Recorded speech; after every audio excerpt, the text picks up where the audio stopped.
But meanwhile, there's a lot of people going through a lot of tough times right now, Nomi. You know this. It's stressful time. It's difficult. And maybe, and I just want to give people a warning up front. Some of these stories are a little bit sad and a little bit tough.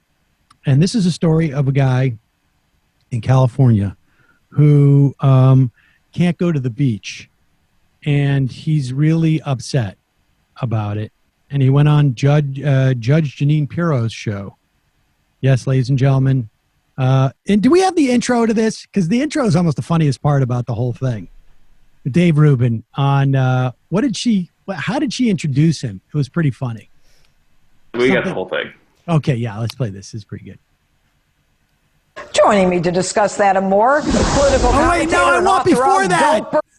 Oh, shoot. Just like up front, she says something like that makes it sound like they're going to bring on somebody who knows what they're talking about. And about beaches. No, it's like something. It is. Wait a second. I have it here. in beach Here, going. hold on. Like wait. Here. Shoot. Just start it from here, Brendan. Can you play this on Twitter just for a second? Oh, shoot. It's on my timeline. That's the one I pulled. But doesn't it... no, I know what it is. It's the tweet. Are the strict coronavirus regulations taking away our personal liberties? And then I played it and I realized it was Dave Rubin. All right, so continue. That's what made me laugh. I was like, oh, are they going to bring on a professor? Oh, no, they're going to bring on Joining me to discuss that and more, political commentator and author of Don't Burn This Book, which Dave Rubin just told me has made the New York Times bestsellers list. Way to go, Dave. All right, listen to me. So, all of us as Americans are independent, we're freedom-loving, and they're locking us up, okay? Whether it's this Shelley Luther or the rest of us, what are we going to do to get out of this? Yeah, well, first off, let me just say that Shelley Luther is a true American hero, and every American should believe that, regardless of their political persuasion. I mean, the woman wants to put food on her kids' table. It's a beautiful thing. I'm here in California. I live in Los Angeles, so I have a progressive governor in Gavin Newsom. I've got a progressive mayor in Eric Garcetti, who's literally telling me to go out and snitch on my neighbors, and maybe I'm going to get a reward. Gavin Newsom, of course, who's the governor, he was the one that was the mayor of San Francisco, and he basically ruined that city. And, you know, they're telling us that we can't go to the beach. Well, here in SoCal, it's about 85 and perfect today, and I did get a little color in my backyard, but it's like, how about you tell us something mature? Tell us we have to go to the beach at half capacity and maybe have a car with a space between another car and you can only go in groups of four. Give us something that will make us feel like mature adults, as you're supposed to do as government officials. Don't just say you can't go to the beach just because we say it, as if what they say is true just because they worded it. And I think that's the problem with progressives generally. They think that because they say something, it's inherently true. Oh, yeah. Well, you know what's amazing about New York? Let me just say something. Dave Rubin's an idiot. And the idea of what he's looking for in terms of these broad principles is exactly what we should be getting from the federal government. I mean, a mature adult does not think that the broad principles in terms of keeping us safe are any different in one state versus another.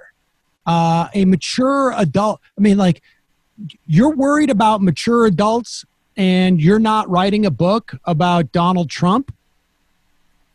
And stop telling us what to do. Don't burn this book. I thought we were supposed to be free thinkers. All right, continue. Just found out this week that some incredible number of people who are staying at home, sheltering in at home, it's like 66%, it may be even higher than that, are coming up with the coronavirus. So stay at home, you get the virus. At least let them get a tan. You know, a little vitamin D would help them out, don't you think? A little vitamin D would help them out. And I'll tell you this, look, my family, I come from New York. I was born in Brooklyn. I grew up in Long Island. I lived in Manhattan most of my life. Most of my family lives in New York. My sister and her family, you know, the weather's good. I thought we had a beach. Now we don't have it. I'm not sure what I'm doing here. Texas is looking pretty good these days. But I will tell you this, my sister and her family and He's 2 been kids. saying this about Texas for 2 years. Go move there. No, he just Go move buy there. his books. He doesn't want to go live there. He wants Of to live with the course. liberals.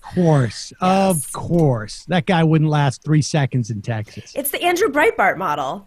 Yeah, You know, exactly. Hang out with all the champagne liberals drinking Chardonnay, and meanwhile, Exactly. they're the enemies. Yep.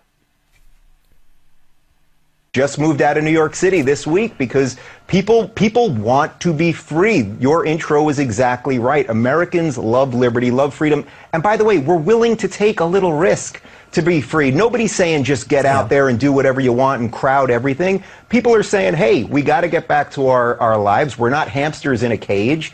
And you got to let us take a little risk so we can decide what the threshold is for our lives, as opposed to just getting it as an edict. From somebody up in Sacramento, in my case. Yeah, well, and the shame of it all is... Pause it for 1 second. Am I the only person who noticed that within the span of 3 minutes, he has completely contradicted himself? He's so Why bad can't at we this. go to the beach? Why can't they just tell us, have the cars spaced out, have the only 1/3 capacity, and then within 3 minutes, he's like, look, I don't want edicts. I don't want Sacramento to tell me what to do. Let me go out and make my own decision. Yeah. Like that is what is stunning about Dave Rubin. Yeah. He doesn't realize even when he's embarrassed himself. It's either they're going to provide for you restrictions that you think are okay, or it's you're going to decide on your own and trust all the other idiots down the way to decide on their own. And He's really, really in the first bad at instance, this. he's really bad. In the first instance, all he's just mad is like, I don't agree with what you're telling me. Right. I want you to tell me something, but I don't agree with what it is. I am seriously, I'm very fascinated by why he's a thing on the right. Like, there are people who are just so much better at this. And I mean, they're all evil. Let me make that very clear. But Judge Jeanine is actually like very good at it. She plays off of people's fears. She has her feistiness. He doesn't, I can't say like this is his personality. Like this is his shtick. I really don't understand like why this is a thing in the conservative universe. He's a left apostate. That's why. all it is. That's all it is. He just sells himself as a former lefty. I mean, we could all do this. It would take some time, and you'd actually have to talk with like Ben Shapiro and these idiots and pretend like they're really smart and they're blowing your mind. I have Is an there any idea, more to Sam. that? Is there any more to that? It's just her conclusion. We can play that, though. Nah, forget it. I have an idea, Sam. I think What we should go from now until the end of the election, go conservative, and then right before the end of the election, ease people, the right populists back into left populism and save humanity. I think we're going to need a longer timeline than that, frankly. Flip it a little bit.